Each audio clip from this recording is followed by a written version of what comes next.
This episode is brought to you by Progressive Insurance. Fiscally responsible, financial geniuses, monetary magicians. These are things people say about drivers who switch their car insurance to Progressive and save hundreds. Visit Progressive.com to see if you could save. Progressive Casualty Insurance Company and Affiliates. Potential savings will vary, not available in all states or situations. Los oyentes de La Cafetera sostienen este programa. Hazte mecenas y únete ya a la resistencia cafetera. radiocable.com/mecenas. Hola, Fer, Pilar, Pepe, oyentes de La Cafetera. Yo soy de la familia hace muchos años, pero nunca he enviado un audio. No suelo participar en los diálogos de las redes porque por mis horarios os escucho siempre en la retaguardia. Y tampoco estoy muy presente en Twitter, Instagram, etcétera. Pero desde luego, cuando os conocí fue un gran descubrimiento. Y bueno, es verdad que no os puedo retuitear, pero gracias a mi testarudez, pues creo que muchas amistades, alguna pareja que ya no está en mi vida, pues os llegaron a conocer y aunque algunos no estén en mi vida, yo creo que La Cafetera sigue estando en la de todos ellos. Desde luego en la mía lo estáis. Muchas gracias por el trabajo que hacéis y la alegría que me dais cada vez que os escucho. Seguir adelante. Gracias. radiocable.com/mecenas. La Cafetera. Dirige Fernando Berlín. ¿Quieres un café? En el programa La Cafetera de Radio Cable. La ha entrevistado Fernando Berlín en La Cafetera. Esta mañana en La Cafetera de Radio Cable. Porque con las cosas que había dicho, que yo le oí la grabación del programa de Fernando Berlín. Y en el despacho presidencial yo siempre tengo un mapa de la Argentina, pues un país tan grande que siempre es difícil ubicar las provincias. Esos visitantes venían a explicar: esta provincia tiene el petróleo, esta otra tiene la minería.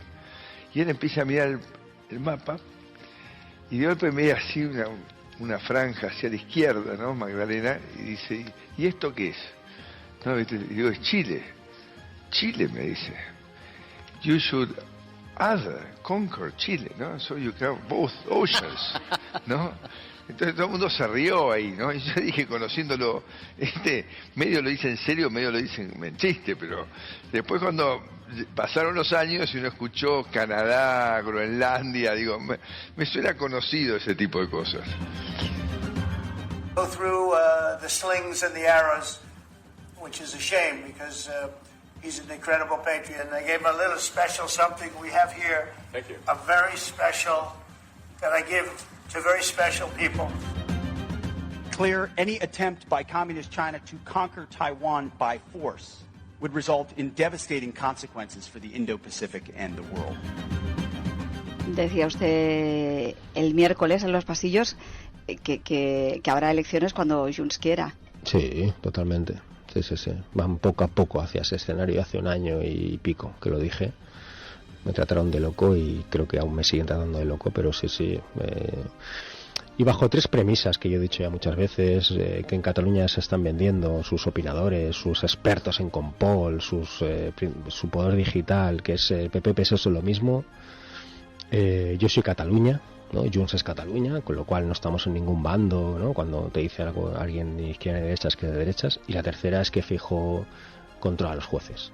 Bajo esas tres premisas, Junts acabará haciendo a Feijóo de forma directa o indirecta presidente, y puede ser vía moción de censura. Yo comprendo perfectamente la perplejidad de los españoles, porque nada de lo que estamos viendo en España lo hemos visto nunca desde que hemos inaugurado la democracia en la Constitución. Sí, lo que estamos viendo en España se ve en algunos regímenes autoritarios. Y todavía se ofenden porque hablamos de prácticas mafiosas. ¿Y cómo quieren que las califiquemos? ¿Como hermanitas de la caridad? ¿Ofertas de impunidad a delincuentes a cambio de expedientes contra servidores públicos? A lo largo de mi estancia en distintos centros penitenciarios he tenido la ocasión de conocer y de compartir prisión con muchas personas del Partido Popular. y el Partido Popular no es ningún ejemplo de moralidad ni de ética. Hay que exigirle a Sánchez que dé todas las explicaciones y que esto revela una cuestión más profunda, y es que en nuestro país siguen existiendo cloacas del Estado que son una herida de muerte a la democracia, que alteran constantemente las reglas del juego y que hacen que manden quienes no se presentan a las elecciones, sectores reaccionarios del Poder Judicial, del Poder Mediático, de las fuerzas y cuerpos de seguridad del Estado, que manchan el nombre de nuestras instituciones y que, como les digo, impiden el normal funcionamiento de la democracia, y que el bipartidismo, tanto el PSOE como el PP, nunca han puesto las medidas necesarias para acabar con ello. Los socialistas, desde luego, estamos absolutamente hartos de cacerías y de montajes. Por ejemplo, hace bien poco alguien denunció que nuestro secretario de organización, Santos Cerdán, había recibido no sé cuántos coches de lujo y que eso aparecía en un informe de la UPA. Y ayer un medio nada sospechoso de ser prosocialista como el ABC dice que ese informe no existe, que nunca ha existido. ¿Y ahora? ¿Y ahora qué?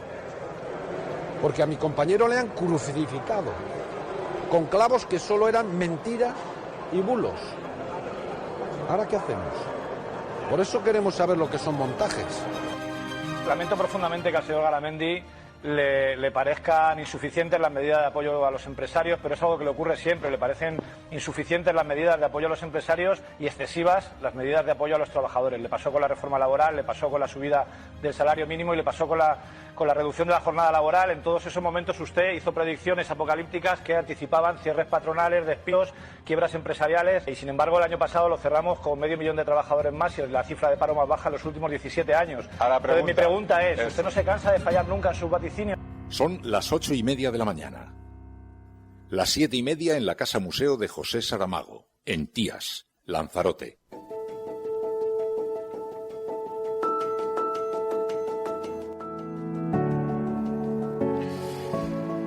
Muy buenos días, cafetera, bienvenidos una mañana más a este programa, a este lugar, a este espacio en el que en comunidad tratamos de comprender un poquito mejor el mundo en el que vivimos. Comienza una nueva semana en la que todas las miradas se sitúan en el Tribunal Constitucional.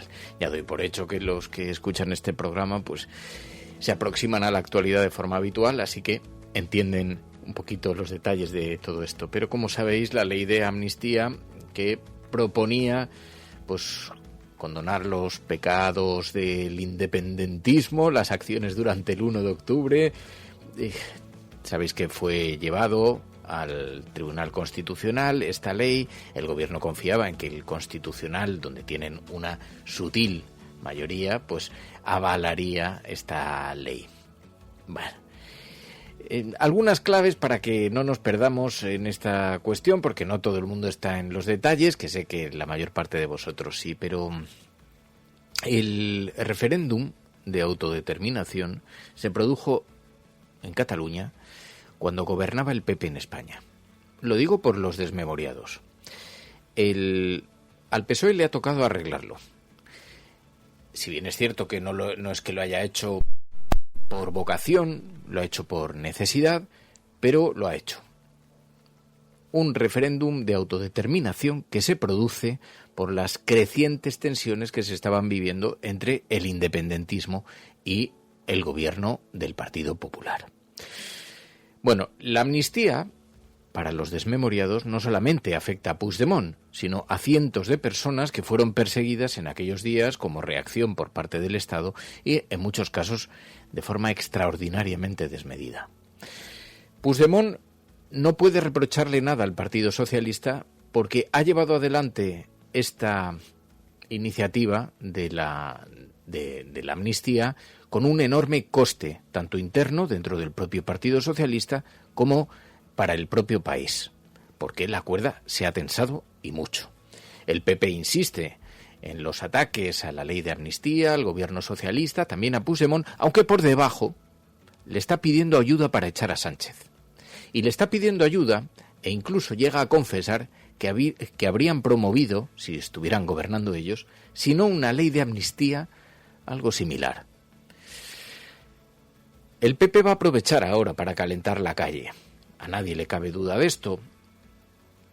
Pero al Partido Popular le viene muy bien que se apruebe la ley de amnistía porque le quitan el conflicto de encima de la mesa. Y esto es el grueso de lo que ha sucedido en este país. A partir de ahí le podemos poner todos los calificativos que queramos. El gobierno llega presionado por Puigdemont, por Junts, porque les necesitan en el Congreso, por la razón que sea. Pero alguien tenía que resolver este asunto. En eso estamos todos de acuerdo, independientemente de las razones que hayan movido a Pedro Sánchez a hacerlo. Pero lo más trascendental, más allá de las razones, del contexto en el que nos encontramos, es que aquí nos enfrentamos a dos modelos de país. Dos modelos de país bien diferenciados. Uno, el que quiere castigar y el que quiere cerrar las heridas. El Tribunal Constitucional ha avalado con matices esa ley, el núcleo de la ley de amnistía. Lo que se debatía no solamente era una norma jurídica, sino también una forma de entender la democracia. Si un espacio donde el conflicto se gestiona con diálogo en lugar de con cárcel. Y eso, aunque moleste a algunos, pues es una buena noticia para cualquiera que crea en la convivencia plural. Cuidado, el Supremo ya ha mostrado su disposición a limitar los márgenes de esa ley, aunque el Constitucional haya dicho que sí. Y esto nos plantea un nuevo conflicto entre dos órganos judiciales, nos deja a un conflicto que va más allá del presidente, más allá de Puigdemont, más allá del procés. Es el pulso entre dos modelos de Estado bien diferenciados. Uno judicializado y punitivo y el otro democrático y reparador. Claro, conviene recordar que la amnistía no borra el pasado. La amnistía lo único que permite es mirar hacia adelante, sin seguir atados a esta espiral permanente de judicialización, de confrontación, que polariza muchísimo a este país. Pero lo digo yo que no creo que haya que minimizar lo que supuso el 1 de octubre. Un pulso de esta naturaleza en el Estado, esta tensión, es insostenible. Polarizó muchísimo a la sociedad española y yo no digo que las aspiraciones no sean legítimas, al contrario, yo entiendo que haya quien busque una forma nueva de entender las relaciones entre España y Cataluña, que aludan a las diferencias históricas, a las necesidades, también a las aspiraciones, pero desde luego no soy de los que creen que la desafección se cura con más represión. Aún así, un pulso de esta naturaleza no se puede elevar la tensión, esta extraordinaria tensión que hemos vivido en este país, no se puede tomar de forma unilateral. No se puede hacer. Esto debe hacerse con un modelo, con una fórmula muy consensuada entre todas las partes, y menos en un país que tiene la reciente historia que tenemos nosotros y que tiene una oposición dispuesta a llevar todo al límite de la confrontación. Pues no. Ojalá esto nos sirviera para aprender a todos, pero intentando comprender la dimensión del conflicto, las particularidades, las diferentes aproximaciones que cada uno tenemos, también entiendo que no estaría de más hacer el ejercicio a la inversa. Porque sí, estamos llamados a convivir, pero sería bueno que lo hiciéramos desde el diálogo. Así que todo esto tenemos encima de la mesa en una mañana en la que lo que se nos augura es más tensión en lo político, porque ya veis en las redes sociales el traidor, el felón Sánchez, todas estas palabras son utilizadas reiteradamente para atacar al gobierno después de este intento del Tribunal Constitucional por normalizar en parte esa ley de amnistía propuesta por el gobierno. El Constitucional avalará la amnistía, dice el periódico El País esta mañana. En el periódico El Mundo, la ponencia del Constitucional afirma que la amnistía es constitucional. El Constitucional avalará la parte fundamental de la ley de amnistía, dice el periódico La Vanguardia. Y mientras tanto, en la prensa conservadora, encuestas. Feijóo hoy habla en el periódico La Razón, pero el PSOE sufre en las encuestas, pierde aún más poder territorial y aumenta la debilidad en las autonomías. Dice esta mañana el periódico La Razón. También en el ABC encuestas, la derecha saca 39 escaños de ventaja al bloque de Sánchez con izquierdas y nacionalistas. PP y Vox sumarían una holgada mayoría absoluta de 193 diputados y ya no se canibalizan, pero siguen necesitando asociarse para llegar a la Moncloa. Aunque hay algunos elementos muy interesantes en estas encuestas. Parece que el liderazgo de Feijóo va siendo fagocitado por la presencia de Abascal. no es precisamente una muy buena noticia. Hay una encuesta también esta mañana publicada en el periódico El País. Sánchez es el mejor valorado y Abascal supera a Feijóo. Dice que Sánchez es el mejor valorado en términos políticos, el líder político, pero esta es la encuesta del periódico El País. En el resto de las encuestas el Partido Socialista cae. Ahora Vox sube. Y esto al Partido Popular le debería hacer reflexionar alguna cosa. Bueno, todo este lío tenemos esta mañana en las portadas de los periódicos. Pilar de la Peña, muy buenos días. Hola, buenos días. Y si estabas cansada de lío, de tensión, de tal, aparece la amnistía, así que feliz llegada al verano. A ver si os creéis que os vais a ir de vacaciones todos tan tranquilos. Sí, ni cloacas, ni corruptelas, ni guardias civiles, ni nada de esto. A festival y alegría para irse de vacaciones. Sí, la verdad es que duran tan poquito tiempo los grandes incendios. No sé si eso es bueno o es malo, pero es un poco las señas de identidad de los tiempos que vivimos, ¿no? Esta especie de salto, todo el foco está puesto en un asunto y antes de resolverse o de que se encamine o se encauce hacia algún lado, surge otro foco de tensión que vuelve a desatar las tensiones. Con el tema de la amnistía llueve bastante sobre mojado. Sorprende que casi 8 años después, siga siendo el asunto que realmente domina la política española, y ojalá, bueno, pues esta sentencia constitucional sirva para intentar al menos cerrar una parte de ella, ¿no? El tema Puigdemont parece que no va a terminar de tener un cierre con esta sentencia, pero bueno, quizá se empiece un poquito a poder pasar página, que buena falta le hace a la política española. No, porque claro, la ley de amnistía puede pasar el trámite del Tribunal Constitucional, lo va a empezar a estudiar, es la ponencia, ahora hay que votarla y todo esto, pero bueno, parece que saldrá adelante, todo el mundo da por hecho eso, por lo menos, porque tiene algunas claves. En general se avala el núcleo central de la norma, aunque algunas cuestiones que se defienden, por ejemplo, reconoce que se trata de una norma excepcional, anula las consecuencias penales de hechos juzgados y condenados por los tribunales, pero hay algunos motivos menores de inconstitucionalidad. Por ejemplo, que la ley no contemple entre los amnistiables también a los que se manifestaron en contra del proceso independentista. Bueno, pues hay algunos elementos todavía que serán estudiados. Pero, claro, aquí hay una cosa. Esto no significa que vaya a volver Puigdemont. Incluso si el Constitucional da el visto bueno, el Tribunal Supremo no está dispuesto. Ha interpretado que la ley no se le aplica a Puigdemont, que se enriqueció patrimonialmente, dicen, gracias a los gastos del referéndum, porque fueron costeados por los presupuestos de la Generalitat y no por su propio bolsillo.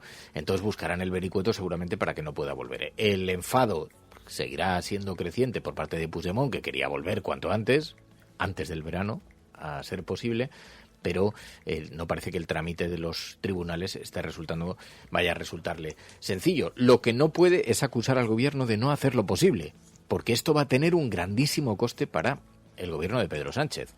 Ya sabéis lo que le gusta al PP, lo que le gusta, tirar, apretar y tensionar la calle. Bueno, esta cuestión tenemos encima de la mesa en esta mañana. Vamos a hablar también en el programa de La Cafetera de ansiedad informativa, porque vivimos todos con la lengua fuera en estos tiempos tan extraordinarios en lo informativo, y vivimos que es que nos está provocando. Están empezando algunos psicólogos ya a recetar a sus pacientes que no consuman informativos de televisión. Esto no es una broma, lo contaba José Precedo en el diario.es ayer, y nos parece que es un motivo como para colocarlo encima de la mesa. Al final la actualidad nos está provocando un auténtico desgaste. Bueno, pues todo eso tenemos hoy para hablar aquí en La Cafetera. Fijaros que hay algunas cosas que son interesantes. Estábamos escuchando antes algún fragmento, pero Gabriel Rufián era entrevistado cuando terminaba la semana e insistía en que Junts está dispuesto a forzar las elecciones. Da algunas claves que son interesantes. Decía usted el miércoles en los pasillos que habrá elecciones cuando Junts quiera. Sí, totalmente. Sí. Van poco a poco hacia ese escenario. Hace un año y pico que lo dije. Me trataron de loco y creo que aún me siguen tratando de loco, pero sí. Y bajo 3 premisas que yo he dicho ya muchas veces, que en Cataluña se están vendiendo sus opinadores, sus expertos en Compol, su poder digital, que es PP-PSOE es lo mismo. Yo soy Cataluña, ¿no? Junts es Cataluña, con lo cual no estamos en ningún bando, ¿no? Cuando te dice algo alguien ni izquierda ni derechas que de derechas. Y la tercera es que Feijóo controla a los jueces. Bajo esas 3 premisas, Junts acabará haciendo a Feijóo de forma directa o indirecta presidente, y puede ser vía moción de censura. Creo que toda esta amalgama, toda esta tormenta de casos constantes, de que al final una militante de Alcaudete la van a sacar, pues no sé, diciendo que es que no sé qué, y eso va a ser titular en medios de comunicación, pues toda esta tormenta de noticias va a justificar al final que Feijóo presente una moción de censura y que Junts la vote. Pero en esa ecuación tiene que entrar Vox, sí o sí. ¿Y qué? ¿Usted lo ve a Junts entrando en esa ecuación con Vox? Quien crea que esto penaliza a Junts, lo que he dicho hace 2 minutos, que ponga la tele. Según qué teles. ¿Y usted entonces ve más cerca la moción de censura que unas elecciones? Yo creo que sí, pero no tengo ni idea. Creo que sí. Yo, entre que Sánchez ceda o Feijóo se acabe animando a esto, veo antes que Feijóo se anime. Este fin de semana en Radio Nacional de España era entrevistado Gabriel Rufián, donde volvía a insistir en esta tesis. Finalmente le sacará partido Junts. Finalmente cree que las decisiones judiciales dependen del Partido Popular, que si algo puede salvar la situación de Puigdemont es el Partido Popular en última instancia, y finalmente no le va a penalizar tanto la aproximación con Vox. Yo sé que tú tienes una teoría diferente, Pai, pero fíjate que volví a insistir en esta tesis Gabriel Rufián. Es que la semana pasada estuvimos hablando Pilar y yo sobre esto mismo. Decía, en el independentismo, en Esquerra, creen que Junts terminará dándole la espalda al gobierno, a Pedro Sánchez, y pactará o bien una moción de censura y echarle del gobierno, o bien terminará empujando al gobierno a ir a elecciones. Me decía, hombre, pero es muy difícil porque eso le obligaría a ir de la mano de la extrema derecha. Pero es que Junts y la extrema derecha, no están tan lejos. No están tan lejos. Están lejos en algunas posiciones, en las posiciones de la unidad nacional y todas estas cosas.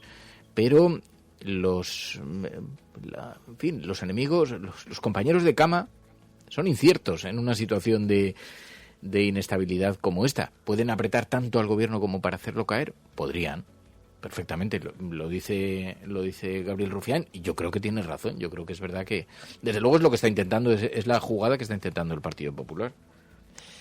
Sí, yo lo que me cuesta creer es que en Junts no haya nadie con un poquito más de visión o que se deje llevar por, digamos, los intereses del Puigdemont o los intereses de algunas personas en concreto a la hora de dictar o de decidir la política de un partido como Junts, que recordemos tiene una larguísima tradición y además ha sido el partido que ha gobernado Cataluña durante muchísimo tiempo. Me cuesta creer que realmente apoyando una moción de censura que termine poniendo a Feijóo en la Moncloa, un Feijóo que además necesitaría los votos de Vox para hacer cualquier cosa, me cuesta trabajo creer que eso no le penalizaría en Cataluña. Sin duda Gabriel Rufián conoce mucho mejor el electorado y a la población catalana, y bueno, pues si él lo dice, algo sabrá, pero realmente la experiencia también dice que este tipo que Junts también ha sido penalizado, y yo creo que una cosa así, a nivel interno en Cataluña y a nivel de mucha gente de la calle, yo no estoy de acuerdo en que la mayoría de los votantes de Junts estén tan cerca de la extrema derecha, no lo creo, y me cuesta trabajo creer que aceptaran una cosa así y que esto no penalizara electoralmente a Junts, pero la verdad es que el tiempo dará y quitará razones.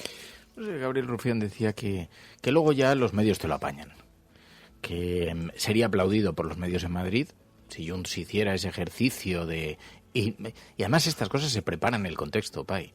Que luego, si se tiran 2 meses diciendo en televisión hay que premiar el gesto de responsabilidad de Puigdemont, sacando el sanchismo de en medio, te han resuelto un buen problema, O sea, estas cosas no te las hacen de la noche a la mañana, te las preparan de un día para otro, ¿sabes? Yo sinceramente creo que la gente no es... A lo mejor tengo demasiada fe en el ser humano y en los votantes, pero realmente con todo lo que creo que eso no sería tan sencillo de tragar. O sea, creo que tendría un impacto, y también tendría un impacto para el Partido Popular. Bueno, es posible, pero, oye... No digo que no vaya a suceder, porque al final todos estos cálculos, y la política muchas veces es elegir entre lo que consideras un mal menor, y es verdad que en la derecha han llegado a tal punto de demonización de Pedro Sánchez, han llegado a un nivel de retórica, de acusaciones, que le han puesto en una situación de tal, bueno, pues de endemoniado total, que quizás serían capaces de ir de la mano, pero realmente creo que esto luego además para la credibilidad y para incluso para la credibilidad personal de los partidos y institucional, esto sí va a dejar un daño significativo. Bueno, vamos a ver en todo caso, porque todo es especulación y ya sabéis de todas maneras que hace un año, en el verano pasado, convocó Núñez Feijóo a un grupo de 16 periodistas con los que estuvo comiendo y a los que les contó, algunos de ellos son gente muy cercana a nuestro entorno, les contó en primera persona que él había llegado a sopesar la amnistía e incluso que tenía presente que había que resolver el capítulo de alguna manera, que lo descartó 24 horas después, pero lo sopesó. Y que en todo caso, una cosa es la amnistía, pues una amnistía global, general como esta, y otra, pues pequeñas decisiones que les pudieran permitir ofrecer algo al independentismo catalán. Las conversaciones se darán, porque esto es algo que yo ya he contado aquí en el programa, pero con algunos altos cargos del Partido Popular, no es que yo tenga una gran relación con todo el Partido Popular, pero la obligación de esta profesión, pues entre otras cosas, te sitúa en algunas mesas con una cierta frecuencia, reconocen que esto les quita un problema extraordinario de encima. Porque no hay que engañarse. Nadie gana unas elecciones generales si no es con el apoyo de los partidos nacionalistas. Nadie. Es imposible. Técnicamente no salen las cifras. Entonces, es muy altamente improbable que el Partido Popular aspirase a gobernar en España sin Cataluña, sin Galicia, sin Euskadi. Es imposible. De manera que pues saben que tienen que resolver ese asunto. Y si se lo resuelve el PSOE, es a que se come el PSOE. Bueno, de todas maneras, todo esto, dice Aludes, pero hay nacionalismos y nacionalismos. Bueno, díselo a un votante de Vox, a ver si le parece eso. Pero vamos, dice, pero entonces el Partido Socialista ha hecho el tonto. Hombre, alguien tenía que desbloquear esto, al Partido Socialista lo necesitaba, y no solamente lo necesitaba, también es un modelo de sociedad. También es entender, y yo creo que algunos lo compartimos, por eso algunas personas, incluso desde la izquierda, que no es precisamente independentista, desde la izquierda redistributiva, que considera que las cosas se deben redistribuir y no en función pues de las comunidades más ricas o más pobres, sino hacer una redistribución general, ha entendido las tensiones del independentismo y ha pensado que debía ser resuelto de forma conveniente, entre otras cosas, porque sí, se enfrentan aquí dos modelos de país, como decíamos al principio, el que quiere castigar y el que quiere cerrar heridas. Y en esto hay una confrontación. Bueno, ahora vamos a hablar con José Precedo, porque todo esto, quiero que hablemos con el periodista del diario.es, que ha publicado este fin de semana un texto que me parece capital en tiempos como los que estamos viviendo. Resulta, os decía antes, vivimos en una ansiedad informativa extraordinaria que vosotros estáis padeciendo y que nosotros estamos padeciendo también, que hace que mucha gente conecte el telediario y lo apague inmediatamente y diga, yo es que necesito desconectarme de la actualidad porque me está provocando ansiedad informativa. ¿Cómo será que hemos llegado al punto de que algunos terapeutas, algunos psicólogos, algunos psiquiatras incluyen entre sus tratamientos dejar de ver los informativos? Esto nos debería decir algo. Si nos preocupase lo más mínimo la sociedad, pues probablemente cambiaríamos el tono dentro de las tertulias, los programas, las emisoras y las portadas de los periódicos. Pero parece que la gente está más preocupada en vender minutos de televisión, portadas de periódicos y todo eso, que en la estabilidad emocional de la gente. Vamos a hablar enseguida con José Precedo, que ha escrito sobre esto. Escuchas La Cafetera.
José Precedo, muy buenos días.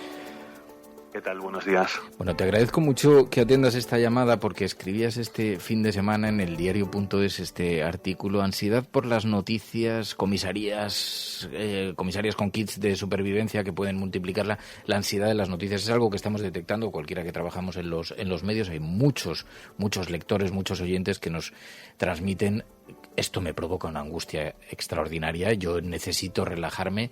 No parece que nadie esté atendiendo este aspecto, pero has hablado con un montón de pacientes angustiados, terapeutas, y todos coinciden en lo mismo, ¿no? Igual estamos produciendo ansiedad por encima de nuestras posibilidades.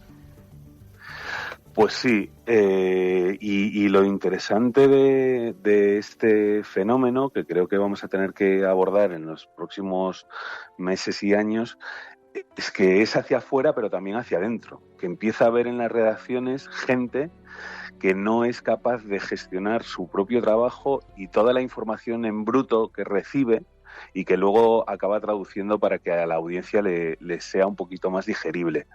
Hay informes del Instituto Reuters sobre lo que empieza a pasar en algunas redacciones, que además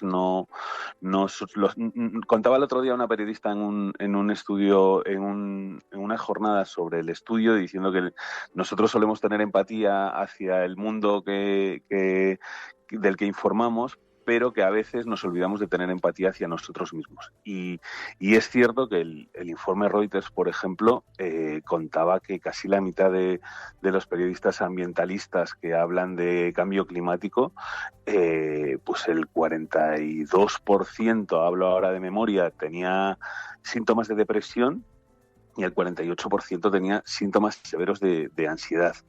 Digamos que lo que empezábamos a ver, que es el hartazgo de lectores de las noticias, tiene una traducción también en las redacciones.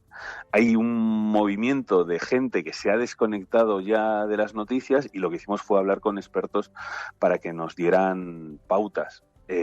Básicamente lo que dicen es que hay que hacer un consumo moderado, que están incluso recomendando dietas de información, y al mismo tiempo nos dicen que tampoco desconectarse es una opción, porque vivir desconectado del mundo que nos rodea tampoco evita los peligros, más bien los agrava. Es un tema interesante para el que no hay solución de momento, pero en el que conviene que empecemos a pensar por lo que estamos viendo. Afecta a diferentes perfiles, a los que consumen mucha información, a ciudadanos, a los propios trabajadores de los medios de comunicación, pero estamos más expuestos también a este tipo de noticias, porque los propios oyentes decían en el chat: lo veo con Gaza. Todas las mañanas me despierto con alguna noticia, alguna tragedia, algún bombardeo, muertos, niños, en fin, las imágenes son absolutamente demoledoras. Es uno de los aspectos, ¿no? Sí, Gaza, la Dana, la COVID. A ver, para los periodistas es difícil no informar de lo de Gaza, sobre todo cuando además parece que hay una cierta anestesia en la población sobre algo que va a salir bastante mal parado en los libros de historia. Pero al mismo tiempo, lo que nos decía alguna de las expertas con las que hablábamos es que incluso el periodismo ha dejado de tener ese papel tan central en la dieta informativa de la gente. Me refiero a los periodistas de las redacciones. Lo que nos decía esta experta es que, así como antes éramos los medios los que diseñábamos la dieta informativa de la gente, y combinábamos a veces en la portada de nuestros medios pues noticias más blandas, noticias más duras, que haya un poco de todo y que haya que alguien pueda leer de todo y llevarse una imagen un poquito más digamos que equilibrada del mundo. Ahora esto no es tanto así, porque cada uno se configura su propia dieta informativa en función de las búsquedas, a través de los algoritmos que además van retroalimentando esas búsquedas que nosotros hacemos. Con lo cual, ya no hay una combinación de noticias más duras, más graves, con otras más buenas, más positivas, más optimistas, sino que alguien puede atiborrarse perfectamente de noticias sobre catástrofes, guerras, desastres climáticos, ir generando además cada vez más necesidad, porque cada vez que surtes al algoritmo con nuevas búsquedas te van a proporcionar más información sobre lo mismo, y es lo que nos contaba uno de los periodistas a los que entrevistamos. Nos decía, mira, yo buscaba cada día más información para intentar tranquilizarme, y lo que pasaba era exactamente lo contrario, que llegaban noticias cada vez peores, cada vez buscaba en blogs más remotos, en medios más raros para intentar tranquilizarme, y me encontraba haciendo el desayuno a mi niña de 3 años pensando que íbamos a llegar a la Tercera Guerra Mundial. Y esto está llegando también a los gabinetes de los psicólogos, que nos cuentan algunos de ellos que cada vez más hay gente que llega con una ansiedad derivada no tanto de ese primer círculo que todos tenemos, el laboral, el familiar, el sentimental, sino por miedos indeterminados a la evolución del mundo.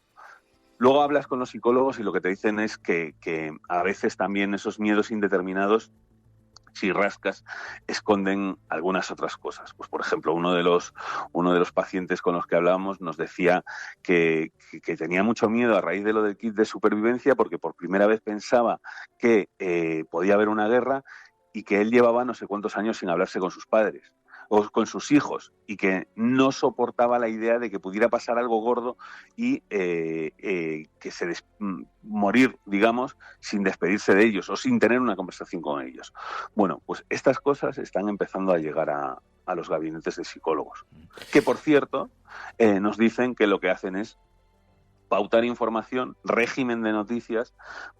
Nos decía uno de los psicólogos que si el contacto con determinados medios empeora tu salud mental, pues hay que restringirlo, hay que educarse, hay que aprender a desconectar, como lo harían igual si el contacto fuese con un compañero tóxico del trabajo, o con tu suegro o tu suegra, o con un hermano con el que te llevas mal. Claro, la cosa es que responsabilidad tiene también los medios convencionales, porque hemos vivido un cambio. Primero, la necesidad de atrapar la atención.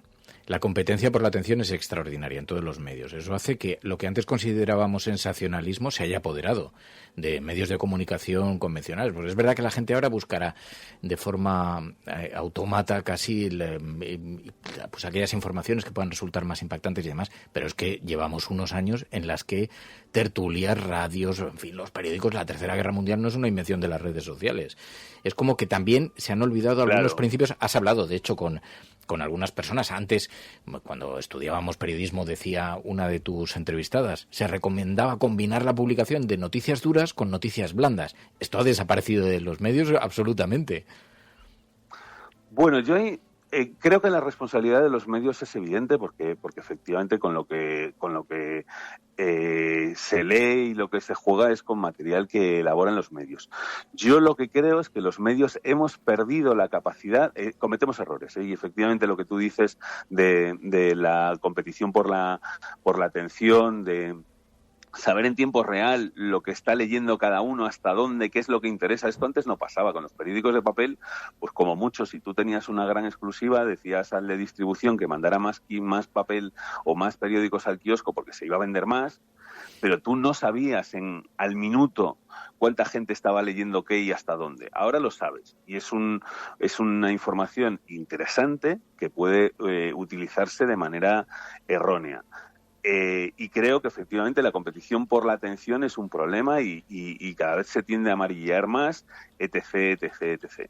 Pero también creo que hemos perdido la capacidad de intermediación con la sociedad, o por lo menos como era antes, con lo cual en algunas portadas sí hay una combinación de noticias blandas y duras, pero da un poco igual, porque la gente ya no suele entrar a un periódico por su portada, entra por una noticia que le manda un amigo, o por algo que ha visto en Blue Sky o en Twitter o en TikTok o donde sea, y a partir de ahí no tiene por qué seguir leyendo la portada. Puede seguir leyendo a otra noticia de lo mismo, a indagar más, a irse a otro medio, a buscar más de lo mismo, y ahí sí que en los medios hemos perdido esa capacidad, sin eludir la responsabilidad principal de la que hablabas, que es esta competencia desaforada por la audiencia en un momento en el que, pues digamos que ha habido una crisis publicitaria, durante muchos años se ha dicho a la gente que no hay que pagar por la información y eso hace que cada vez más la audiencia masiva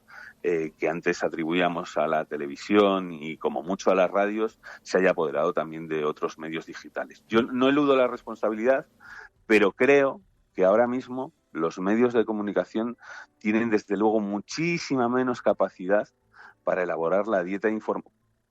La pueden elaborar, pero al final la decisión final es del lector y el lector puede construirse su propia dieta que además, según vaya haciendo búsquedas, va a ser más monótona, más... no quiero caer en lo mismo que criticamos, pero que puedes acabar haciendo un consumo, pues eso, bulímico de la información que acabe perjudicando tu salud. Bueno, pues muy interesante este texto de José Precedo en el diario.es, porque, en efecto, la ansiedad por las noticias, las comisarias con kits de supervivencia, vemos las amenazas de la Tercera Guerra Mundial, la tragedia de Gaza, el genocidio televisado en directo, cómo nos está invadiendo las retinas y cómo poco a poco se va apoderando de nuestro estado de salud mental y de nuestra ansiedad. José Precedo, gracias. En nombre de los oyentes de La Cafetera, muchísimas gracias. Te digo una cosa más. Lo que recomendaron los psicólogos cuando hablábamos es no tienes, sobre todo si no eres periodista, que estar conectado las 24 horas. No tienes que levantarte y leer inmediatamente qué es lo que ha pasado lo peor que ha pasado en el mundo. Desconecta una hora normal para que puedas dedicarte a tus hobbies y a tu familia y a esa vida más real de tu círculo más cercano, y así por lo menos podrás ir matizando un poquito la influencia de todo eso que lees. Eso es lo que nos decían, hacer un consumo responsable de la información sin estar enganchados todo el rato a las últimas horas de las informaciones más preocupantes posibles. Total. Muchas Precedo, gracias. Un abrazo muy fuerte, cuídate. Hasta luego. Adiós.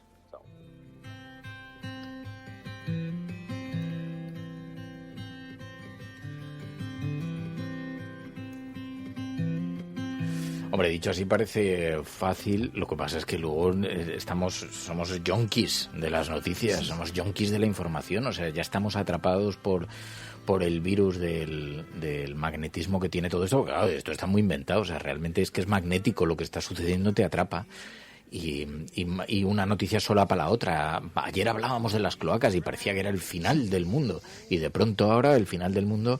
Mira, me ha pasado este fin de semana, Pai, que abro de pronto internet y me salta una noticia, una advertencia nueva de Estados Unidos, el secretario de Defensa de Estados Unidos, que en una comparecencia muy solemne, en una rueda de prensa, advierte a China sobre lo que puede ocurrir si invade Taiwán. Sería una reacción devastadora para todo el planeta, les advierte, y dice además que esto que quiere China es más inminente que nunca. Clear, any attempt by communist China to conquer Taiwan by force would result in devastating consequences for the Indo-Pacific and the world. There's no reason to sugarcoat it. The threat China poses is real and it could be imminent. We hope not. Y claro, hace 2 días era la guerra nuclear, pero si teníamos un kit para lo otro, no tiréis el kit todavía porque os puede servir para el siguiente miedo desbloqueado. China quiere invadir Taiwán, te lo dice el secretario de Defensa norteamericano. Bueno, sea como sea, todos sabemos que allí hay un conflicto latente y que las advertencias son cruzadas, pero es que ahora nos implican a los ciudadanos. Es que antes estas cosas se hacían en los teléfonos de despacho a despacho, se amenazaban unos a otros y nos dejaban en paz y nos enterábamos cuando realmente iba a tener repercusión sobre nosotros. Pero es que ahora... Joder, si fuera por... yo estoy esperando, ya tenía preparados los pastelitos para el hermano ruso que iba a invadir vía Torremolinos. Aquí no ha llegado el hermano ruso, yo sigo esperando la Tercera Guerra Mundial. Ahora parece, no sabemos ya si van a ser amigos o no van a ser amigos, pero ahora pasamos a otro episodio. Venga, este ya lo hemos superado, al siguiente. Es una cosa, realmente resulta agotadora para ahí.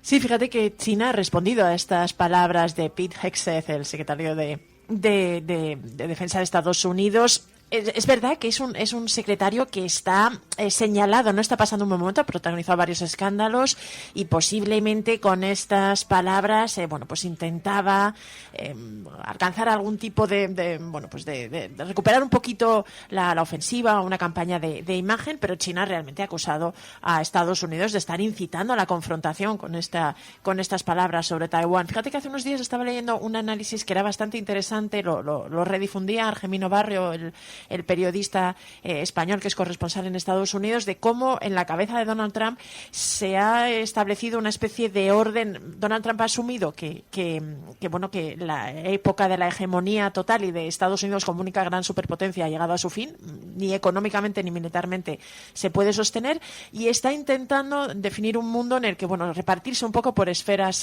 geográficas, ¿no? Estados Unidos, todo Latinoamérica también, y no está muy claro Europa, quedaría bajo un poquito la influencia de Estados Unidos. De ahí todas sus palabras o sus amenazas a Groenlandia, en el canal de Panamá, porque querría un poco controlar todo eso. Dejaría a Rusia y una parte de Europa, entiendo, para Putin, y el resto sería para China, ¿no? Y habría una especie de de acuerdo entre las tres patas para no atacarse, para respetar y favorecer los acuerdos de comercio y de negocios, que es en grandes líneas es la gran obsesión de Donald Trump, poder hacer negocio de manera fácil.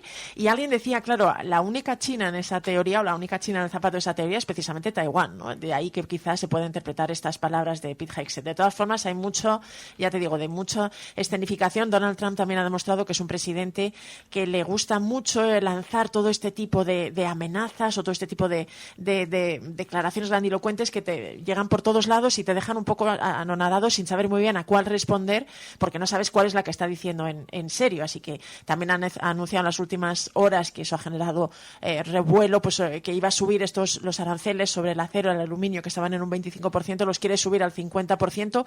Todo este tipo de anuncios de Donald Trump y de sus altos cargos, pues obedece un poco esta estrategia de intentar dejar a la gente anonadada y sin saber muy bien por dónde responder. Pero lo que sí es indudable es que está embarcado en una especie de confrontación con China por hasta dónde podría llegar la esfera de poder de cada uno, y que estas palabras sobre Taiwán no invitan precisamente a la tranquilidad, aunque, como te digo, hay que tomarlas con un poquito de distancia y poniéndolas en un contexto.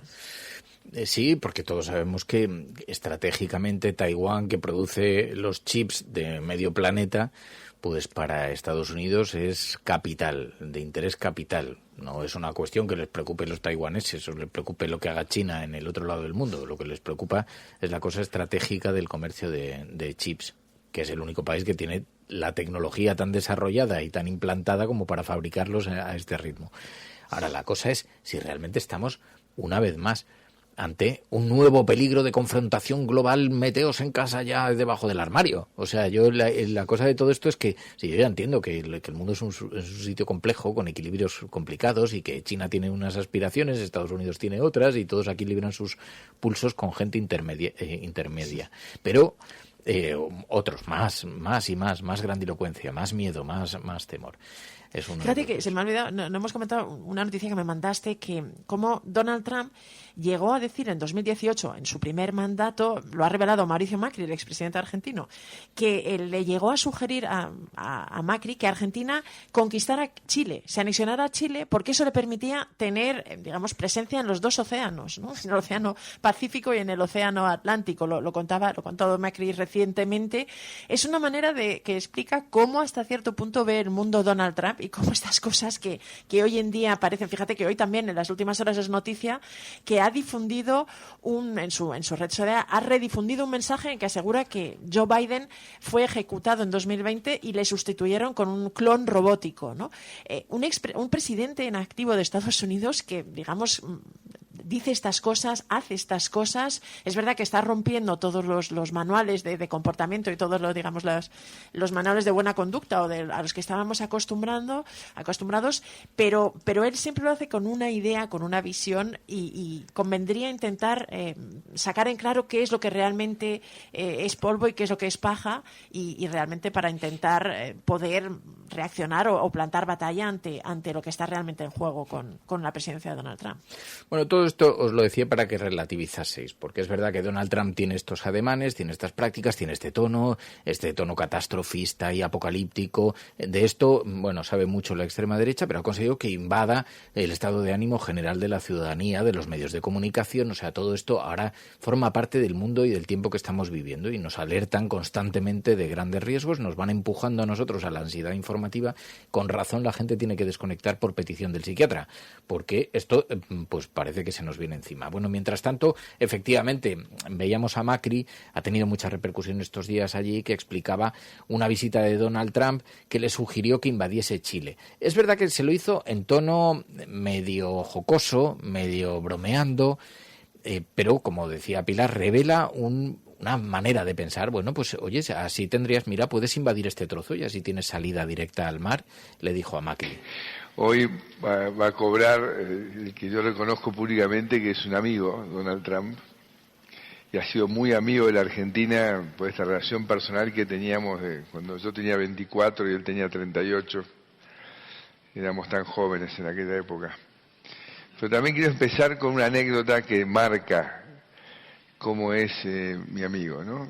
Cuando lo recibo en Buenos Aires, con motivo del G20, le hace una visita también oficial, y en el despacho presidencial yo siempre tengo un mapa de la Argentina, pues un país tan grande que siempre es difícil ubicar las provincias. Esos visitantes venían a explicar: esta provincia tiene el petróleo, esta otra tiene la minería. Y él empieza a mirar el mapa, y de golpe me ve así una franja hacia la izquierda, ¿no, Magdalena? Y dice: ¿y esto qué es? No, y digo: es Chile. Chile, me dice. You should conquer Chile, ¿no? So you can both oceans, ¿no? Entonces todo el mundo se rió ahí, ¿no? Y yo dije, conociéndolo, medio lo dice en serio, medio lo dice en chiste, pero después cuando pasaron los años y uno escuchó Canadá, Groenlandia, digo, me suena conocido ese tipo de cosas. Bueno, pues así está la cosa. Pero Donald Trump, hemos visto este fin de semana cómo escenificaba la despedida con Elon Musk. A ver, no es que haya un desencuentro, una ruptura, una pelea, que en cierta manera han tratado de que su salida también, ha dicho Elon Musk que no estaba de acuerdo en todas las políticas fiscales, pero ya anunció cuando aceptó el cargo que solamente estaría unos meses. Se cumplen ahora y sale, por lo tanto, del gobierno. Y lejos de una ruptura hostil, acaba de publicar un mensaje Donald Trump en las redes sociales dándole las gracias por su maravilloso trabajo y con un vídeo de despedida muy elogioso, muy cariñoso. Bueno, de hecho, tuvieron un acto en el despacho Oval frente a los periodistas donde se deshizo en elogios. Eso sí, comenzó Donald Trump diciendo: a nadie le caía bien Elon Musk, eso a su lado, ¿eh? A nadie le cae bien este señor, pero ha hecho un excelente trabajo. The slings and the arrows, which is a shame because he's an incredible patriot. And I gave him a little special something we have here. Thank you. A very special that I give to very special people. I have given it to some.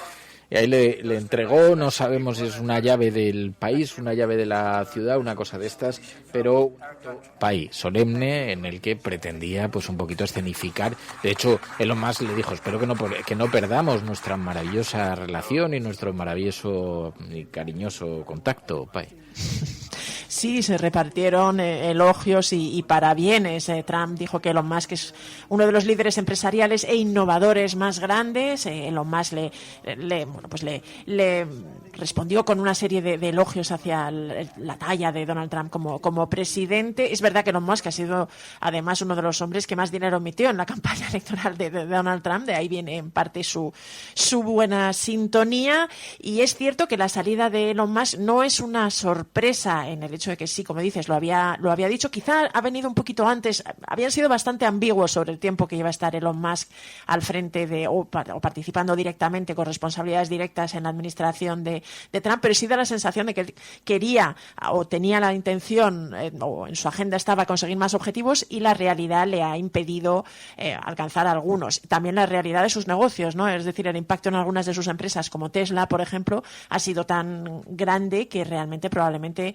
está pueda ser una de las claves que explique este paso a un lado de Elon Musk en estas ambiciones políticas. De todas formas, ambos han insistido en que van a mantener esta relación. Es verdad que había habido algunas críticas por parte de Musk a algunas de las medidas fiscales de Donald Trump. Musk abogaba por meter la motosierra muchísimo más de lo que lo está haciendo Donald Trump y no permitir algunos de los programas que van a aumentar significativamente el gasto y la deuda de Estados Unidos, y que esto realmente va en contra a las ideas que tenía Elon Musk del Departamento de Eficiencia Gubernamental de recortar significativamente el peso del Estado. De todas formas, la influencia de Musk en estos primeros meses de gobierno de Donald Trump es indudable, aparte de esa idea de llegar con la motosierra que copió un poquito a Javier Milei, y en este sentido es llamativo, pero llegó a estar incluso a salir en un acto con una motosierra Elon Musk. También ha habido una serie del legado de Donald Trump que deja. Hay otros aspectos bastante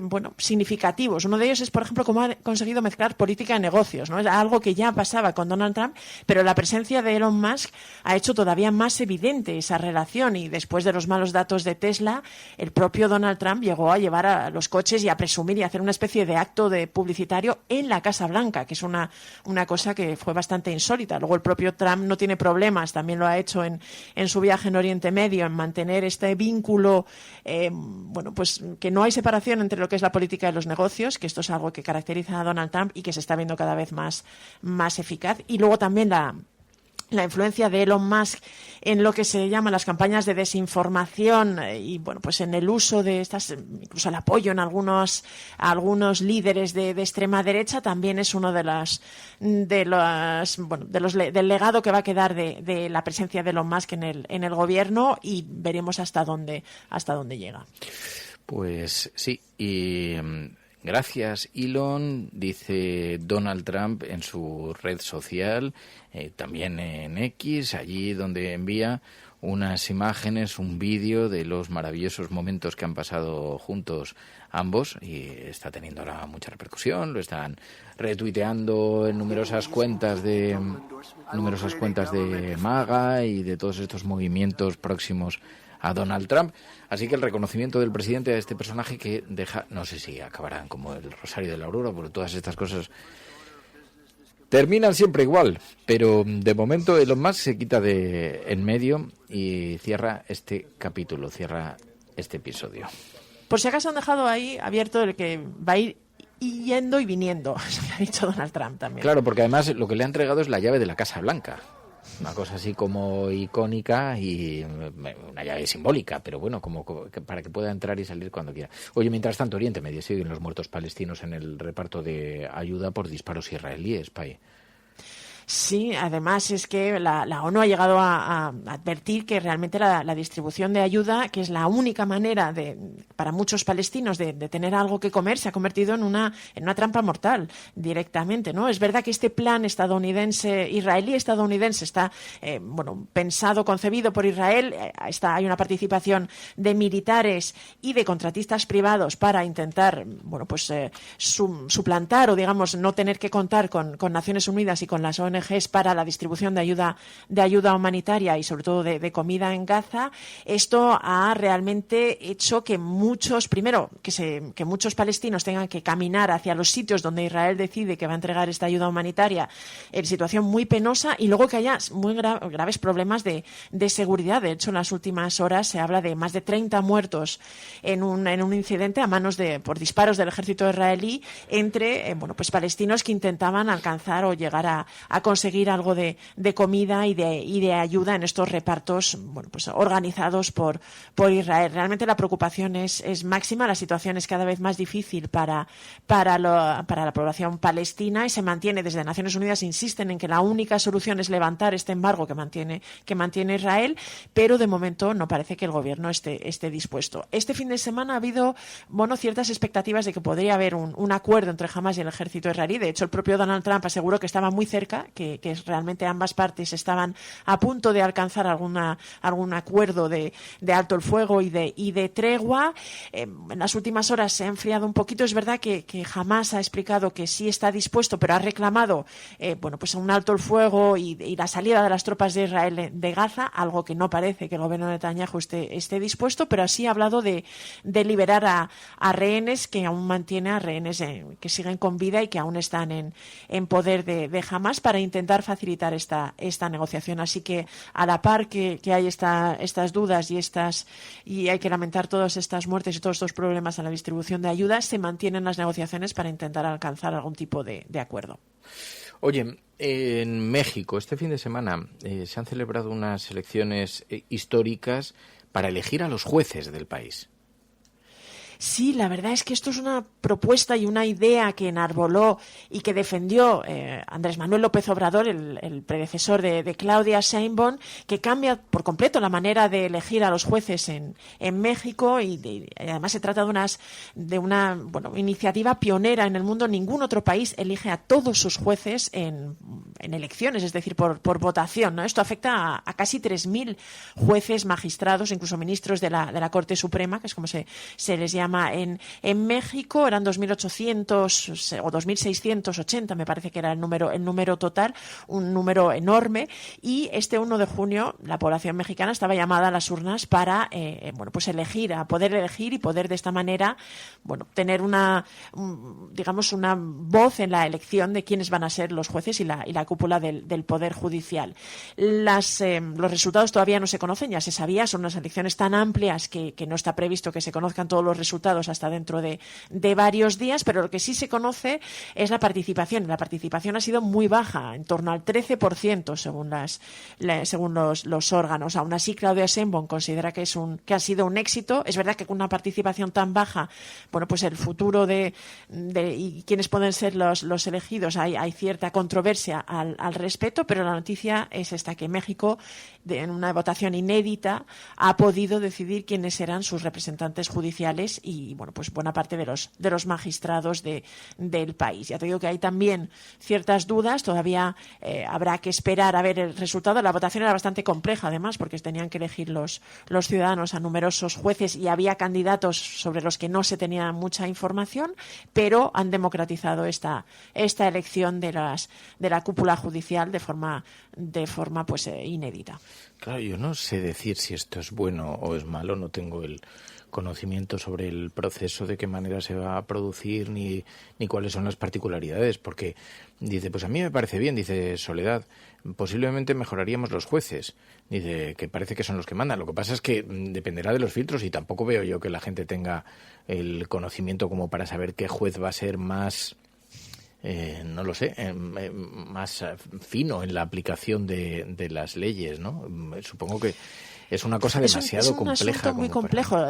Realmente parece lo más democrático. Es verdad que en México lo que critican mucho es que fue una decisión unilateral del gobierno para ser algo de tanto impacto incluso en la separación de poderes. Se le ha recriminado que no hubiera un intento de contar con el apoyo de la oposición, o al menos de consensuar y de intentar negociar. Tampoco es que la oposición estuviera por la labor de negociar en este caso, pero sí, realmente esta participación del 13% indica que buena parte de la población mexicana o no se ha sentido interpelada o no tenía interés en la elección de jueces o no, realmente no quería a lo mejor hacer el esfuerzo que requería saber quiénes eran los candidatos. Ha habido también ciertas denuncias de que algunos de los candidatos tenían un pasado bastante oscuro y al ser tantos era muy difícil que se pudiera tener un conocimiento preciso de lo que implicaba la elección de cada magistrado o de cada juez. De todas formas, es un experimento interesante, democrático, y habrá que esperar a ver cuál es el resultado del mismo. Y como dices, es difícil saber si va a ser positivo, si va a ser negativo. De momento lo que no parece es que la iniciativa haya conseguido interpelar a una parte importante de la población en México, ¿no? Un 13% también es cuestionable cuál debería ser la participación mínima para que una cosa así sea, tenga legitimidad suficiente. O sea, que se rinda cuentas ante la sociedad, me parece bien. Que se escenifique así los procesos democráticos, la legitimidad democrática, me parece bien. Que se exponga transparencia en el proceso, que además implique movilización, que también les obligue a exponer cuál es su proyecto, qué es lo que quieren hacer dentro de la judicatura. Todo eso me parece bien, porque tienen que hacer campaña para conseguir el voto. En ese sentido, pues parece que hay argumentos a favor, pero también hay argumentos en contra, porque ¿qué pasa? Que si alguien se compromete a un programa político, porque no deja de ser un programa político, después que esos compromisos adquiridos no se los puede saltar, porque entonces hay un incumplimiento flagrante con el compromiso. Eso lo puede hacer un juez. O sea, ¿se pueden tomar decisiones además buscando simpatía electoral?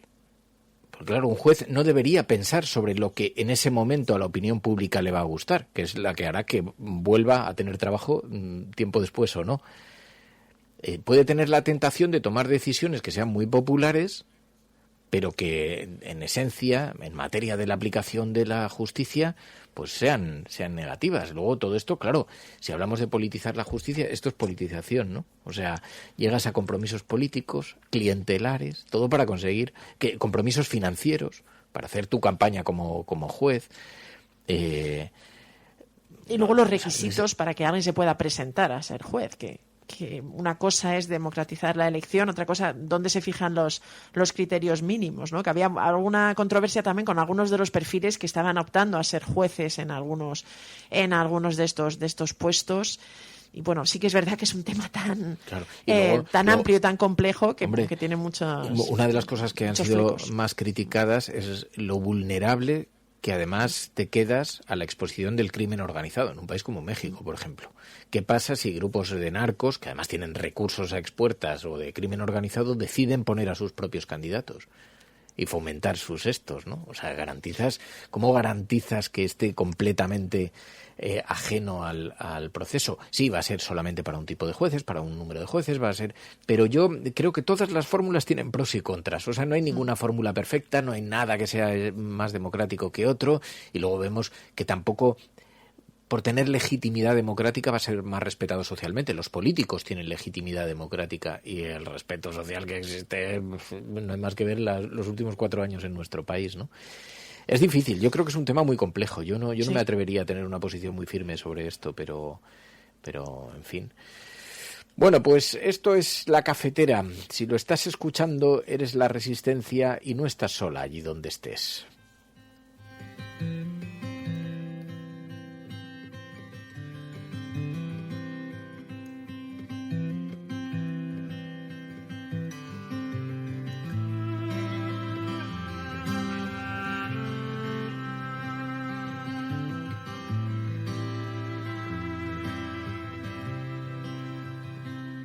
Let the first sound you hear be a beating heart, speeding bright, speeding bold. As when your eyes come to me, I'm humbled constantly, a supernova inside. Ay, pues eso, que todo es más difícil de lo que parece. Pepe Romero, muy buenos días. Hola, buenos días. Voy a abrir el micrófono. Claro, Cataluña hoy está en todas las portadas. Ley de amnistía está en todas las portadas. Normalmente independentismo y Pepe Romero son palabras, son guisos que no fusionan bien. ¿Sabes? No, en general nacionalismo y Pepe Romero. Mira lo que ha pasado en Polonia, ¿no? Lo de Polonia es de una gravedad extrema, el triunfo de los ultranacionalistas. Todo es menos apuesta por una cosa que creo que es indispensable, que es Europa. Todo lo que sea mirarse el ombligo pues es malo. Pero no te líes. Las portadas de los periódicos, ley de amnistía, Tribunal Constitucional, se pronuncia en esta primera fase a favor. Era algo que se intuía, que hay unas ciertas mayorías ahí progresistas que lo iban a facilitar. Pero, claro, esto ahora en las redes sociales, el felón de Pedro Sánchez, poco menos que va a ser lapidado en la Puerta del Sol. ¿Qué te parece todo este lío? Bueno, me parece... Yo creo que lo que dice Rufián, hombre, lo has mencionado ya al principio del programa, Rufián es parte interesada, ¿no? Porque lo que está ahora es poniendo de manifiesto las contradicciones de Junts, porque tiene que liderar el espacio nacionalista en Cataluña. Pero dicho esto, yo básicamente estoy de acuerdo con él. O sea, yo creo que si Núñez Feijóo es mínimamente listo y le pone una pista de aterrizaje al PP y le dice, oye, mira, yo sí que tengo mano, una normalización con nosotros os va a venir muy bien, por detrás ya veremos cómo lo hago, Puigdemont vuelve a España antes y con el PSOE, pues ya lo tiene, ¿no? Entonces, bueno, creo que Feijóo puede jugar esa baza y a ver lo que pasa. ¿Tú crees que sería bien digerido por el electorado conservador? Porque yo creo que esto es así, creo que lo has definido además al milímetro, que el PP podría prometer, obviamente no es los mismos términos, no enarbolaría lo mismo, ya se prepararía la gente lo suficiente, ya se diría que es una cuestión que dejó mal atada el anterior gobierno, ya se vería cómo hacerlo, pero ¿tú crees que esto la derecha tragaría por esto? Porque está como creo que las bases de Junts son muy amplias, no se puede decir que tenga una sola base. Hay un elemento que sí creo que está ganando peso en el electorado catalán que vota a Junts, que es la preocupación por la inmigración, que es un problema, que lo ven como un problema más que en otras partes de España, y ese tema sí que puede calar, y después todas las políticas que sean más nacionalistas, más a favor de la gente de allí, también puede calar. Entonces, se podría ver el pacto con Vox como un mal necesario y que es la única manera de tener una influencia en el gobierno. Yo creo que también lo salvarían. Pienso que no tendrían problema. En todo caso, es otro nuevo frente para el gobierno en estos días, aunque el de la semana pasada ya parece que empieza a diluirse, porque empieza una nueva semana, necesitaremos otra crisis. Sí, bueno, hablas de la ansiedad informativa, que todos somos hijos de ella. Aparte de la gente, aparte de que los ciudadanos lo tengamos, hay algunos políticos que por sus características viven de eso, o sea, son gente, yo creo que el propio Trump, decís que yo muchas veces, he oído a Payne que tiene una agenda, yo hay veces que pienso que no tiene agenda, tiene la necesidad de estar todos los días en los medios siendo el protagonista de lo que pasa en el mundo. Y eso mismo les pasa a algunos políticos españoles, y eso nos lleva a la ansiedad. Respecto a la generación la capacidad de generar noticias que puedan salir esta semana, a esa patología de los políticos se une la patología de los medios, sí, que también viven de eso, viven de estar continuamente sacando grandes portadas sobre grandes escándalos que al final muchos de ellos no se sustancian. Y creo que tenemos que dar un paso atrás y alejarnos un poco de todo esto. Sí, es muy difícil, pero fíjate que es lo que le decía a José Precedo. Sí, es verdad que la gente también tiene una cuota de responsabilidad, porque la gente también busca, también somos víctimas un poco de esto, de esa necesidad, somos pequeños yonkis. Yo me considero un pequeño yonki de la información. Pero lo de los medios es que en este tiempo, Pai, ¿qué quieres que te diga? O sea, alguna responsabilidad tenemos, que es todo el día, cada vez más sonoro, cada vez más angustioso. Sí, lo que pasa que es verdad que los medios a veces están o estamos instalados como en el piloto automático, ¿no? Y en este sentido es verdad que bueno, pues te permite a un personaje como Donald Trump, claro, genera tantos posibles titulares, habría que probablemente exigirnos que tengamos un filtro mayor para intentar ahorrarle a la población las cosas que no tienen importancia de lo que dice Donald Trump. Lo que pasa es que en el caso concreto de Donald Trump, muchas veces en sus mayores barbaridades están algunas de las claves que sirven para explicar cómo es su visión del mundo o dónde pueden estar sus intereses. Entonces es complicado, pero sí es verdad que estamos instalados y que muchos de los asuntos que quizá crean esta ansiedad y son innecesarios o no se ponen en el contexto real que permitiría a los ciudadanos hacerse una idea de la importancia exacta o precisa, o si están inflados o no tan inflados, es verdad que eso quizá no se está haciendo lo suficiente con la suficiente fuerza o con la suficiente profundidad. Antes, cuando hablábamos con José Precedo, era un tema que queríamos tocar aquí en la cafetera. Hoy ha saltado este asunto de la amnistía y también es como que dibuja un poquito otras cuestiones, ¿no? Pero a mí lo de la ansiedad informativa me preocupa porque además creo que retrata un poco la sociedad que estamos viviendo, que es que necesitamos una capacidad de anticiparlo todo. Entonces, en esa cosa anticipatoria estamos constantemente mirando las noticias como si nosotros pudiéramos hacer algo para cambiar el resultado, porque dices, vale, yo quiero saber qué pasa, para tener capacidad de reacción inmediata, para pues yo qué sé, tener un alto nivel de contexto ya, pero te estás metiendo en vena en muertos, niños, no sé qué, en una cosa que tú no, por mucho que anticipes, no puedes hacer nada. O sea, si fuera a venir una guerra nuclear, como te han estado diciendo, tampoco podrías evitarlo tú, sentado ahí, poniendo un mensaje en Twitter. Entonces tampoco intentamos tener esa capacidad de anticipación, pero en realidad tampoco nos es nada fructífera.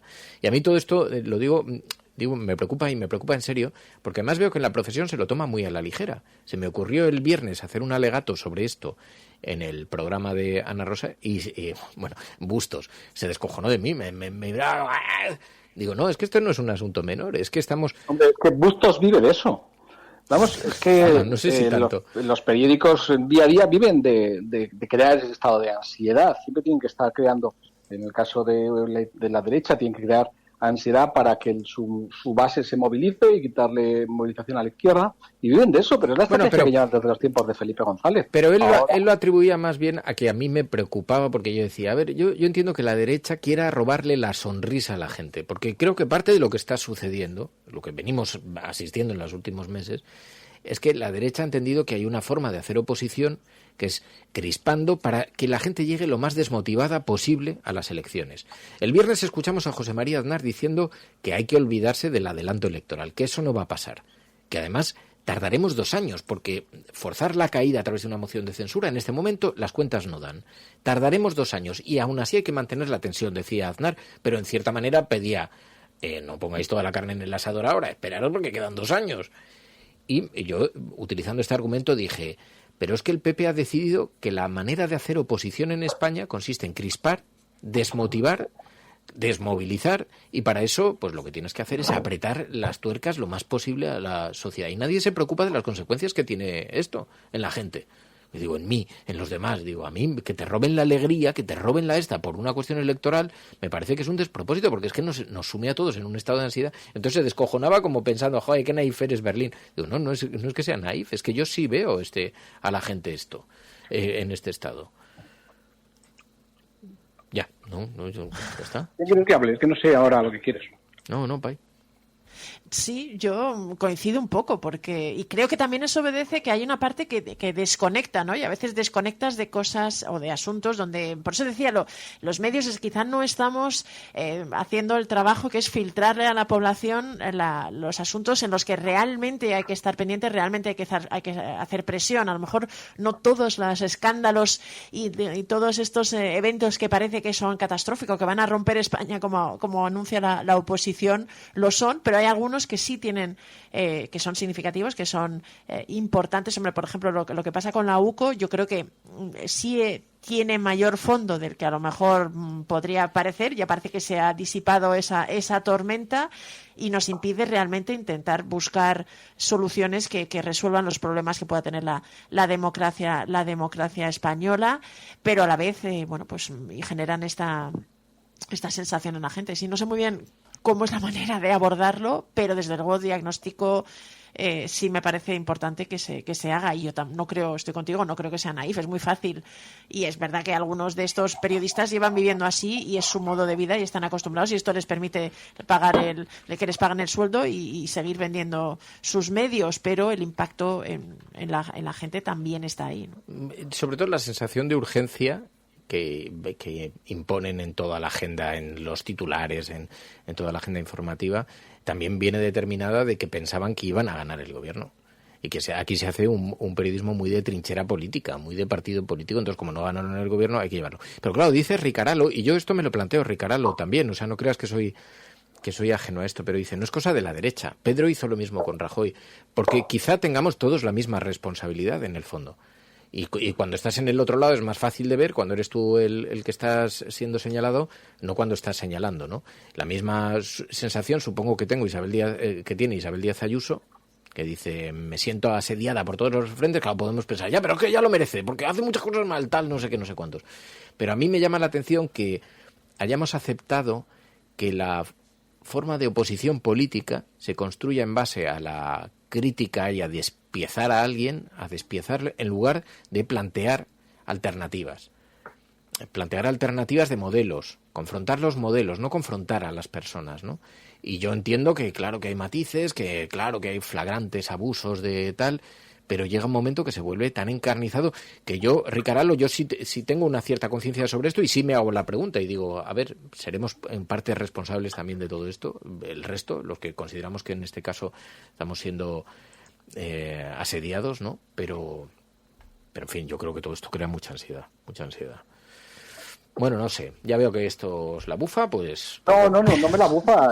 Lo que sucede es, primero, que hay una responsabilidad clara de los políticos, de algunos políticos más que de otros, y después de los medios de comunicación que se lo pasan bomba y que además es la manera de leer periódicos, y después de la gente. Yo creo que ese mono que tenemos permanente de acceder a redes sociales para consumirlas y buscar, se alimenta de esta incapacidad que tenemos de ponernos un poco de disciplina y decir, yo no voy a entrar en este juego. O sea, creo que también tenemos que educarnos todos a que no podemos estar continuamente estimulados con novedades, que es lo que nos pasa, del tipo que sea, o de cotilleo o políticos. Es que yo creo que tenemos que enseñarnos a convivir de manera más disciplinada con las cosas pequeñas, y eso es tan difícil.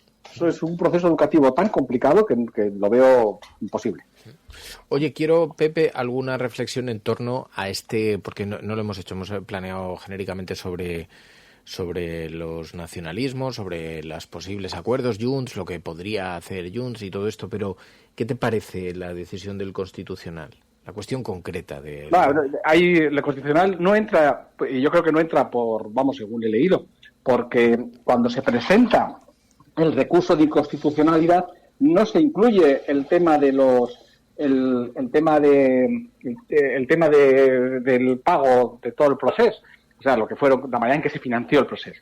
Entonces, la parte más importante, que es la que justificaría el posible indulto a Puigdemont, porque ahora el Tribunal Supremo dijo que vale, que todo bien, más o menos, o sea, que podría entrar todo, salvo la parte esta que se refiere al tema que se utilizaron los fondos por parte de los políticos catalanes para financiar el proceso. Bueno, que ahí no se plantea nada por parte del PP, entonces el Tribunal Constitucional tampoco lo saca y, por lo tanto, Puigdemont tardará en volver a España porque ese tema no se va a resolver. Y ese va a ser el nudo gordiano, que queda sin resolver un aspecto esencial y central. Yo lo que creo es que lo que no le puede reprochar Puigdemont a Sánchez o al PSOE es que no lo haya intentado. O sea, eso no se lo puede reprochar. Le podrá reprochar muchas cosas, porque en el entorno de Puigdemont se sigue diciendo que el gobierno no ha cumplido con nada de lo que ha hecho, mientras que para la derecha se ha cedido en todo y se ha roto España. En el entorno de Puigdemont dice, no solamente no ha pasado nada de lo que hemos pedido, porque sí, muchas palabras, pero luego el catalán no se aprueba en Europa. Luego, no sé qué, bueno, el gobierno da los pasos con las manos atadas también por su correlación de fuerzas y por la cantidad de votos que tiene para hacerlo. Pero dicen, no, es que Sánchez es un trilero, promete cosas que luego no cumple.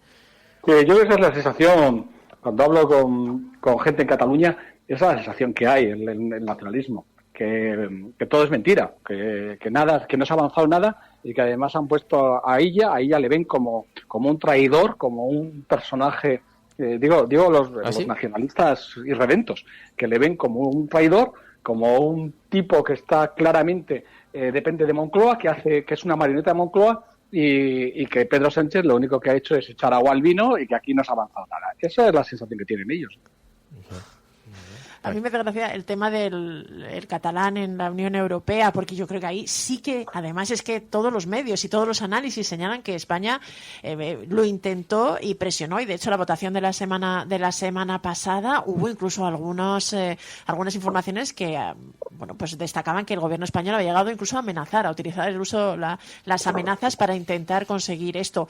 Claro, es un asunto mucho más sensible de lo que a lo mejor desde Junts entienden, y la capacidad del gobierno español para imponer algo así como que el catalán, el gallego y el vasco sean lenguas cooficiales, cuando en la Unión Europea ya existe una serie de dificultades, porque pues ahí me parece que son 24 lenguas oficiales, pero es que hay hasta 60 o 70 lenguas regionales o digamos minoritarias en los países que podrían pedir lo mismo, y claramente en muchos países europeos ahí tienen sus propias reticencias y sus propios problemas, y por eso no han querido abrir esta caja de Pandora, decía algún medio internacional, y creo que desde luego el gobierno español sí que lo ha intentado, sí que ha puesto toda la carne en el asador y ha presionado hasta donde podía. Claro, a lo mejor lo mismo se puede decir aquí en España. A mí lo que me llama la atención de todo esto es que, claro, si hablamos de la independencia judicial y todos estos pasos que decía Pepe, por ejemplo, con el tema del aspecto económico de la ley de amnistía, se mantiene, incluso aunque hubiera un pacto del Partido Popular con Junts, igual no es tan sencillo como parece que pueda volver Puigdemont, ¿no? Puede haber ahí alguna dificultad mayor. En todo caso, Puigdemont no solamente quiere volver. Puigdemont quiere volver siendo aclamado y ridiculizando al gobierno de España, esté quien esté. Y claro, es una combinación difícil, porque quiero volver, pero además quiero volver con un reconocimiento explícito de que he estado no huido, sino exiliado. Y entonces entramos en la guerra de los relatos de lo que yo quiero ante los míos, pero lo que tú haces ante los tuyos y lo que tal, y ahí la confrontación es porque a nadie le gusta que le chuleen y el gobierno dice, hombre, yo te puedo facilitar, pero no me chules después, luego no vengas a vacilarme. Y en todo eso, pues estamos entre el orgullo, entre los gestos de cara a la galería política, entre las necesidades internas de cada partido de llegar a sus electorados, no despreciar demasiado a los de enfrente, en fin. O sea, tenemos un chocho montado. Pero bueno, queridos amigos, está empezando la semana.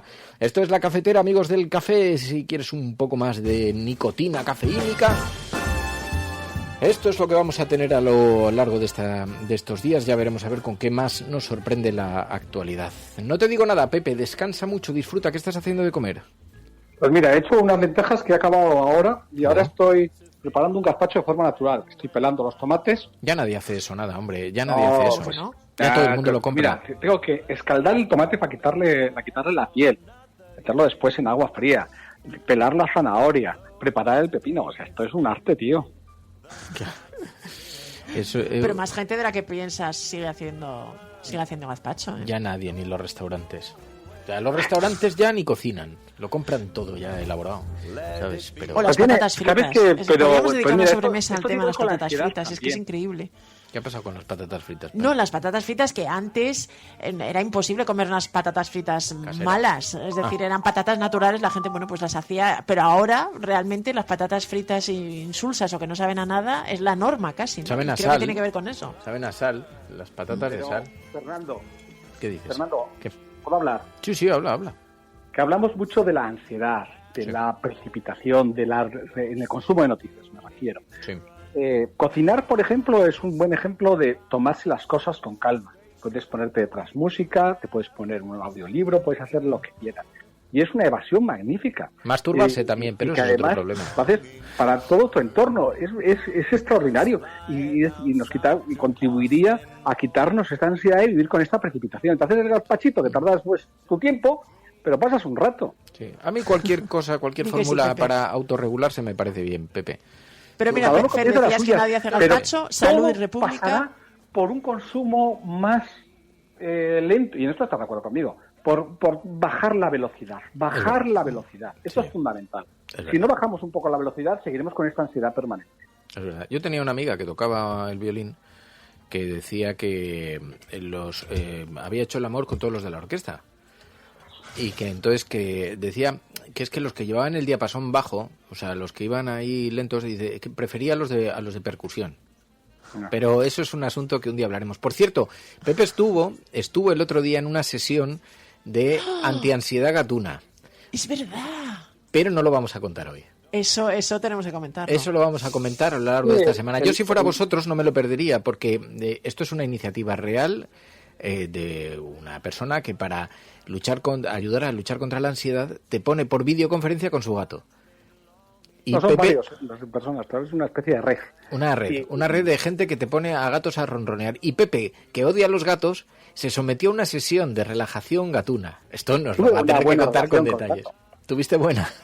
Sí. Bueno, ya oye, Fer, antes de que terminemos con la vía abierta al gazpacho, que hay muchos oyentes, Pepe, que siguen haciendo gazpacho, Salud República, Mamen, Neku, claro había varios en YouTube que también han dicho, pero hay algunos... ¿El qué? Los andaluces, que son gente sana. Pero hay algunos que cuestionan lo del uso de la zanahoria en el gazpacho. Es verdad que a mí también me llama la atención. Oye, no habráis melones, no habráis zanahorias antes de despedir. Sabes que nos tenemos que ir. Ya, eso nos lo explicas otro día. Venga. Otro día hablamos de variedades de zanahoria. Gracias, Pepe. Cuídate. Que los de Andalucía hacen mucho gazpacho, ya lo sé, pero es que hacer un gazpacho sale muy caro, ¿eh?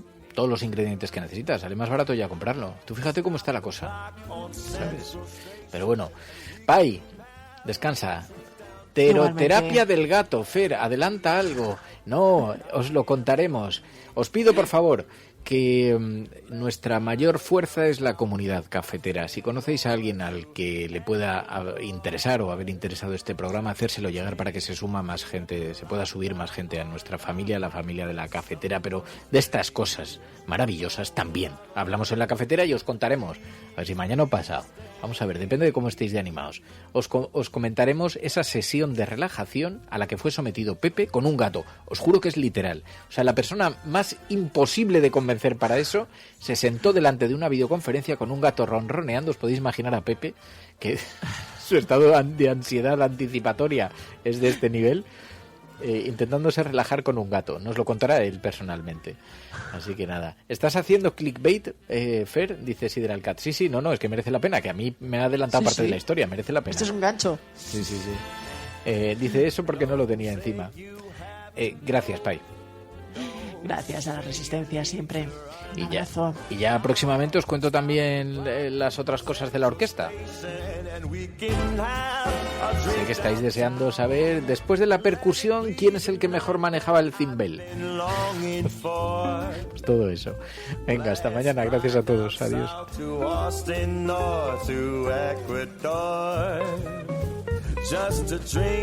Pina colada on a hot, wet summer's day. Oh, lover. Oh, lover. Oh, lover. Please, please